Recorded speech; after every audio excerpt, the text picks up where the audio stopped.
All right, thank you, thank you. I really don't know what I would have done if you said no. All right.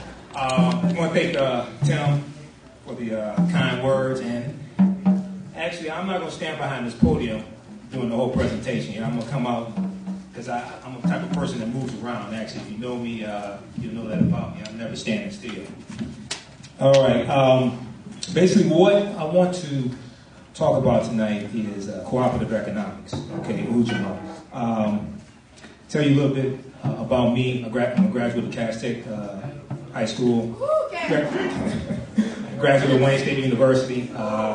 Graduated with a Bachelor of Science degree in Business Administration. I have about 15 years of sales, marketing, and management experience. Also have entrepreneurship experience. I worked in a startup company that was a consulting firm, still is one. I managed that for about 5 years. Worked with one of my former college professors from Wayne State in that business. And I'm also the owner of the African History Network. Okay. How many of you are on YouTube? How many of you watch YouTube videos? Anybody? Okay. You watch any of the African Senate videos on YouTube, like Dr. Ben, Dr. Clark, Dr. Ray Higgins? Okay. You watch any of those videos, you probably come across my channel on YouTube. I'm known as MJ Rob 1914. Okay, so I have over 300 video clips on that YouTube channel. A lot of those videos I have for sale in the back because they're on for sale at my website, AfricanHistoryNetwork.com as well. Okay, so cooperative economics. What I want to do, I want to talk about. I don't want to take up too much time. It's going to be about 20 minutes. I want to talk. This is broken up in about 3 parts. First of all, I want to talk about why we don't start businesses, okay, historically. Then I want to talk about why we need to start businesses. And then I want to wrap up with some resources that can help those of us who want to start businesses, maybe those of us who own businesses. And then I want to try to open it up for a couple of questions and answers. Because I really want this to be something that people can learn from. As opposed to me just giving you a bunch of information, I want this to be really helpful for you. Okay, is that all right? All right. Then, quick show of hands. How many of you own a business right now? Whether it's a storefront, brick and mortar business, eBay, doesn't matter. Okay. How many of you don't own a business but want to own a business? Okay. Everybody wants to own a business. Okay. Right here. What's your name? Carissa. Okay. You want to own a business, right? Why do you want to own a business? But he's independent corner, what? Auto dealership. Okay, you can probably buy some right now with the change you have in your pocket, to tell you the truth. All right. Starting out, if you know anything about our spending habits, you already know that African Americans spend about $913 billion a year. Okay, that was the number last year, about $913 billion. We spend more than about $2.3 billion a day, okay? Now, the biggest problem with that is not so much how much we spend, but our spending habits. 98% of our dollars are spent with other people who don't look like us. About 95% were Europeans. 98%, yeah, 98%. Exactly. Look at Detroit. I'm going to get to that in just a minute. Hold on, you're jumping ahead of me.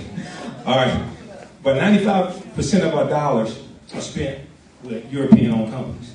Okay, 3% spent with other ethnic groups: Asians, Chaldeans, Arabs, Hispanics. Okay, nothing against them. But only 2% of our dollars are spent with people who look like us. Okay, so for every $1 billion that's spent, about 20,000 to 50,000 jobs are created from that. So when we spend our dollars, we have to look at, each year we have to look at how many jobs are we creating for other people and what are we creating for ourselves. Okay, now if you look at Detroit, how many of you have ever heard Dr. Claude Anderson? Okay, I'm just checking, okay. I thought there's some people that never heard Dr. Claude Anderson, okay. I'm just, oh no, I know Dr. Anderson. Oh yeah, Dr. Anderson is deep. When he did his study that for the city council a few years ago. I have a copy of that study. It's about 100 pages. At the time, he stated that African Americans in Detroit only own 1% of the businesses in Detroit. Okay?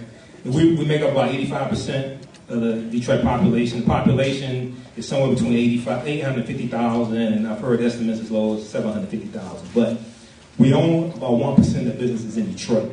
Okay. Now, this is why you see the hardship that we're suffering from these economic times.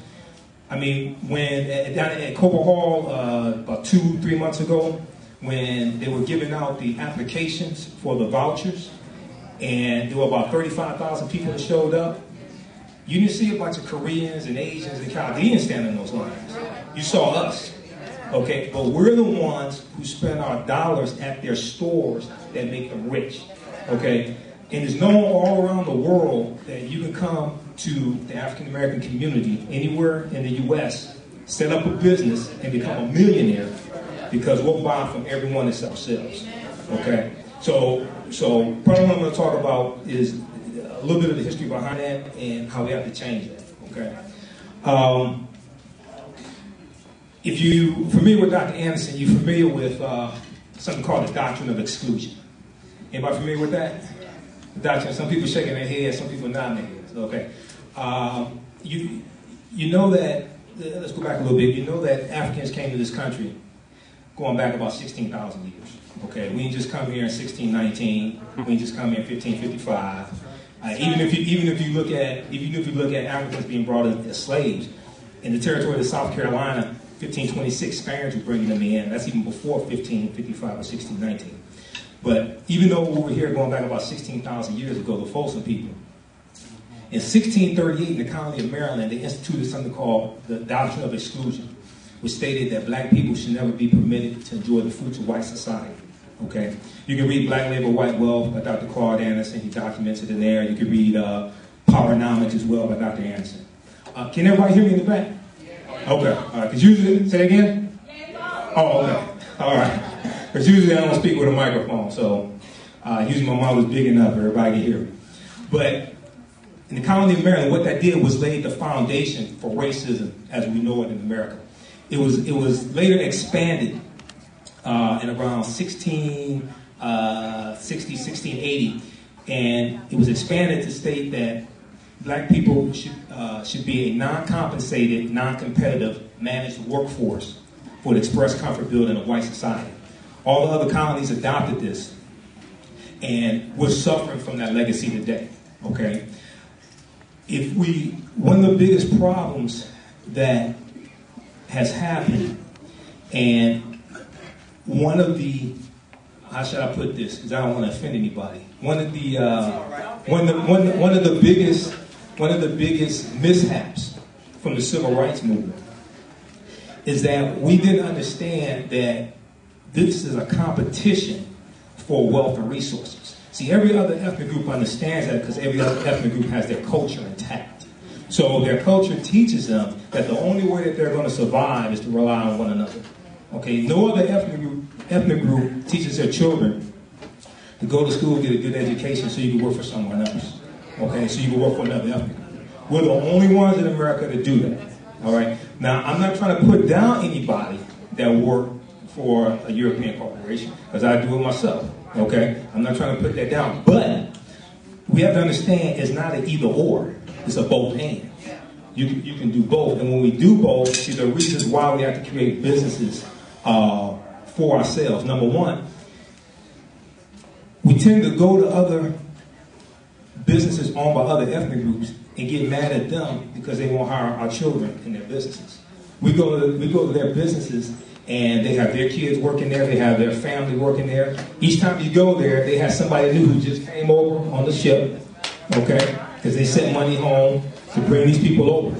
Well, see, we don't understand that they created those businesses for their children. They created those businesses with their people so they can pass something on to them. We have to understand that we have to create businesses for ourselves for the same reason. Okay? Teach. In 2007, you had 127,844 African Americans who graduated with a bachelor's